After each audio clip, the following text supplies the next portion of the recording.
আসসালামু আলাইকুম প্রিয় দর্শক, আমরা আজকে একজন ওভারিয়ান ক্যান্সার জয়ের সাক্ষাৎকার নিব। তিনি স্টেজ 4 ওভারিয়ান ক্যান্সার ছিলেন। তো আমাদের আজকের যে মেহমান তিনি হচ্ছেন আমাদের লতা পারভিন আপা। লতা পারভিন আপা 2022 সালে স্টেজ 4 ওভারিয়ান ক্যান্সারে আক্রান্ত হন এবং তারপরে তিনি চিকিৎসার মাধ্যমে ভালো হয়ে যান এবং বর্তমানে ফলো আপে রয়েছেন।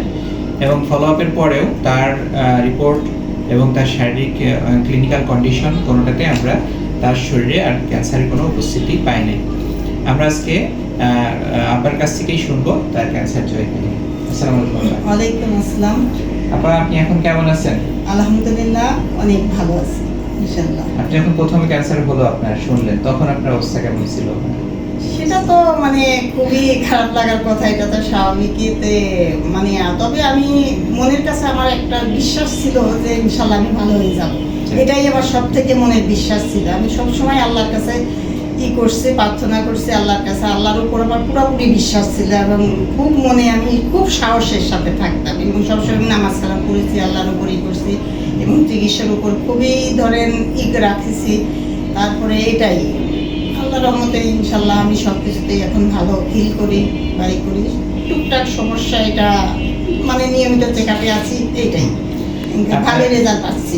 আপনার যারা নতুন ক্যান্সারে আক্রান্ত হবে তাদের উদ্দেশ্যে আমি একটা কথাই বলবো, আপনারা খুব সাহসের সাথে, ধৈর্যের সাথে এবং আল্লাহর উপর খুব করে ভরসা করে করবেন, ধৈর্য ধরবেন।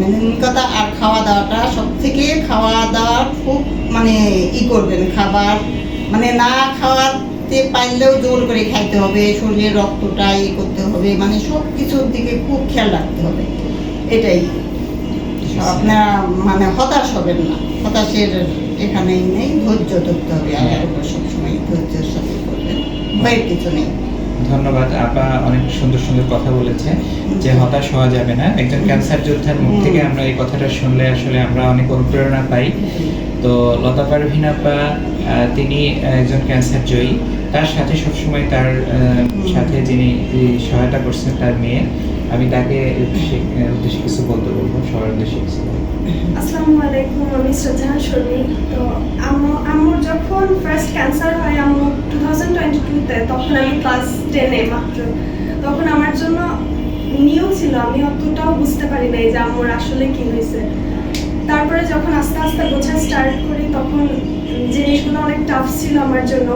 তারপরে 2024-এ আম্মু অনেক ভালো হয়ে গেছিল। তারপরে 23-এ অনেক ভালো হয়েছিল। তারপরে 24-এ আবার আমার ওভারিতে ক্যান্সার ধরা পড়ে। তখন আবার আমি এইচএসসি টাইমে আমার আম্মুর ওভারি ক্যান্সারটা ধরা পড়ে। তখন আমার জন্য আসলে অনেক টাফ ছিল। এখন আম্মু আলহামদুলিল্লাহ অনেক ভালো আছে। এটা আমার জন্য অনেক ভালো, আমার ফ্যামিলির জন্য অনেক ব্লেসিং। আচ্ছা, ঠিক আছে, ধন্যবাদ। তো প্রিয় দর্শক, ক্যান্সার একটি নিরাময়যোগ্য রোগ। ক্যান্সারের চিকিৎসা আপনি দ্রুত এবং যথাযথ সময়ে যখনই করতে পারবেন তখনই আপনি ভালো হওয়ার আশা, নিরাময় হওয়ার আশা অবশ্যই রাখতে পারবেন। প্রিয় দর্শক, আমরা ক্যান্সার চিকিৎসাতে আমরা দেরি না করি, আমরা ইতিবাচক মনোভাব নিয়ে আত্মবিশ্বাসী থেকে আফার মতো হতাশ না হয়ে আমরা যদি দ্রুত ক্যান্সারের চিকিৎসা করতে পারি তাহলে আমরাও ক্যান্সার থেকে একদিন মুক্ত হতে পারবো। তো আপনারা সবাই ভালো থাকবেন। সবাইকে অনেক ধন্যবাদ। আসসালামু আলাইকুম।